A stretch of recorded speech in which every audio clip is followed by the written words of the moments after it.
Well, the British government has just outlawed a group called Palestine Action for spray painting a couple of jet engines with red paint that Palestine Action thought were being used to supply weapons to Israel. They've outlawed them as a terrorist group. Now, they say the RAF claimed that this spray paint had caused £7 million worth of damage. Come on. I'm sorry. I swear. Are you that pathetic? £7 million from a bit of red paint? Oh, come on. Even if they sprayed the inside of the engines, you can still clean them up for less than £7 million. You are pathetic, RAF. You're just playing a game. Disgraceful. That is disgraceful that you make that claim. Perhaps you want to... it's a joke that your security was so pathetic that they could get in so easily. That says something about the RAF. But the point is more substantial. So the British Parliament has outlawed Palestine Action for this sin and call them a terrorist group. So you can have 14 years in jail for being a member of Palestine Action. We have, in my hometown today, at Penzance, we have a demonstration in favour of Palestine and against Israel's action in Palestine. You're going to arrest people for that next? We're really destroying freedom of speech in Britain. If you can imagine a quick sex change, if I were a suffragette and go back 100 years,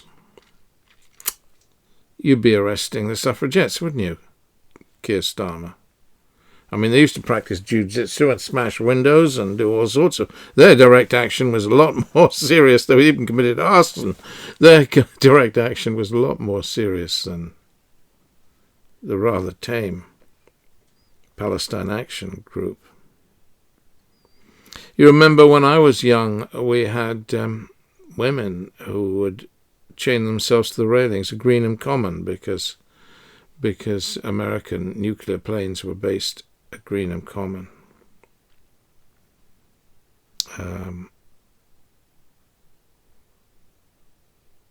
You'd arrest them, wouldn't you, Keir Starmer? You'd arrest them.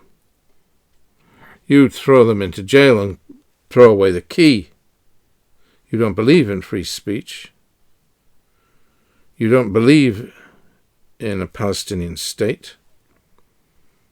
You've rode back from that commitment, which the Labour Party made, a commitment to recognise a Palestinian state if they came into government. You pulled back on that. You wimp.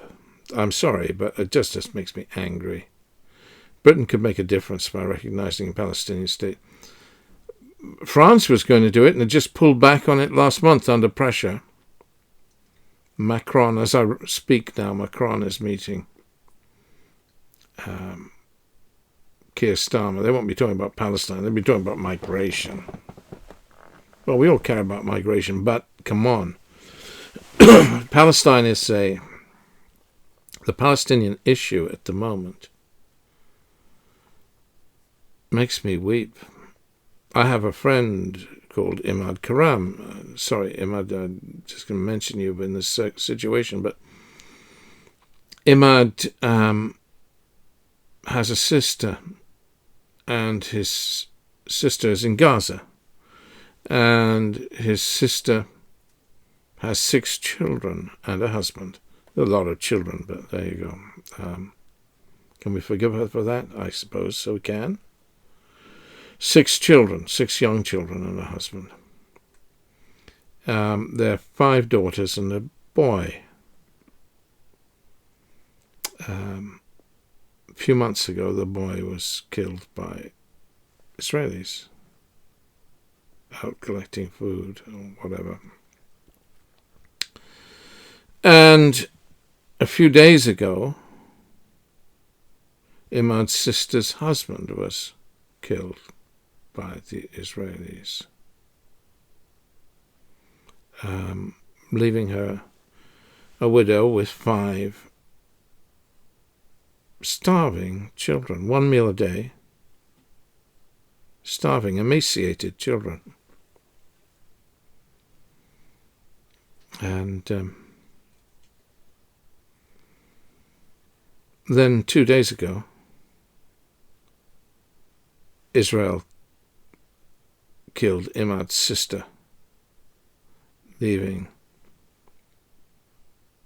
5 orphan girls.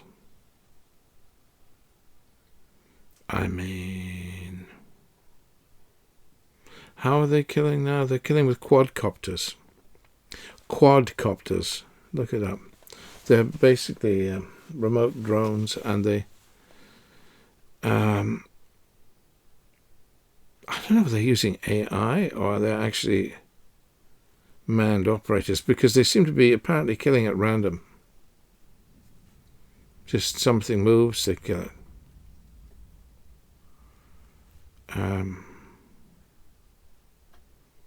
I don't understand. I don't understand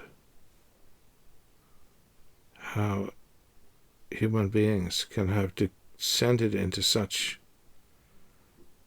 a state of barbarism. And I don't understand why the British government supplies arms, continues to supply arms to Israel. The government does so in my name. More weapons have been supplied to Israel, weapons and armaments, arms and bombs and the rest, have been supplied to Israel under Keir Starmer's government than under the Tories that preceded them. I don't know, the statistics I haven't got, but I believe that to be the case, and please contradict me if I'm wrong. I'd love to hear that I'm wrong.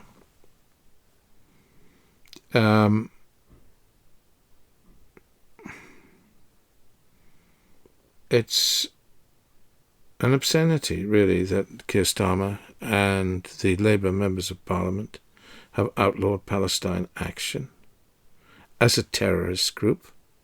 What about real terrorists? I mean, they need outlawing, not people who are taking direct action. You might not approve of the direct action, but, I mean, the current legislation, they could be prosecuted for criminal damage and given fines, but you want to make them subject to a potential 14-year imprisonment for being members of Palestine Action because it's a terrorist group? Come off you're out of your minds. It's the end of freedom of speech in Britain, if it was ever there. Honestly, look, you know, on the weekend, they arrested, there were 29 Palestine Action, the day after they outlawed Palestine Action, 29 of its people went and sat outside Parliament, just with placards, saying, I support Palestine Action, or I am a member of Palestine Action. They arrested them all. Shame on you, British police force. You could have arrested one of them, but not all of them, if you want to make, come on. They arrested everyone, and one of them was an 83-year-old retired priest, an 83-year-old retired priest who was sat on a deck chair with a placard underneath her saying, I support Palestine Action. They arrested her because it was a female priest, 83 years old. What are they going to do? They take her and throw her in the slammer, and they put her in a Black Maria, took her away, carried her away. Well, the Black Marias are white now, but anyway, they used to be black. Black Maria. Anyway, they put her in a police van, took her away, arrested her. 83 years old. I mean, that's shameful, isn't it? Don't you think that's shameful? Aren't you ashamed, if you're British, to be British under this government? This government that won't recognise the Palestinian state, this government that supports the state of Israel in all that it's doing. I don't pretend it doesn't. Actions speak louder than words. If you're supplying Israel with arms, and if you fail to recognize a Palestinian state, then you are a government that supports the genocide, the mass murder in Gaza. No ifs or buts, not words, not smarmy words. If, like France, you fail to recognize a Palestinian state, if, like Britain, you supply arms to Israel at present, you are supporting genocide. We have a British government that supports genocide. Let's not play games anymore. I'm a believer in a Jewish state, in a Jewish homeland in the Middle East, a strong believer. But not at any cost, not at any price. All lives are of equal value, and you must cherish all lives. And the collective punishment of a people for the actions of a few is reminiscent. I'm going to say this, and it hurts me to say it, and it will hurt the Jewish friends of mine who hear me, but it's reminiscent of the Nazis, who committed genocide and mass murder on an industrial scale against the beloved Jewish people. To see the state of Israel doing this now to the Palestinians breaks my heart. And it is an awful, awful thing to see the British government supporting this action. And it's now on the record since Keir Starmer outlawed Palestine Action. Shame on you, Keir Starmer. Shame on all the Labour MPs that voted for that, and the Labour members of the House of Lords that supported it. You don't represent the people of Britain. I'm ashamed of you. Okay, that's all I want to say today. I'm sorry to be saying it. I'm truly sorry. I'm truly, truly sorry. God bless you.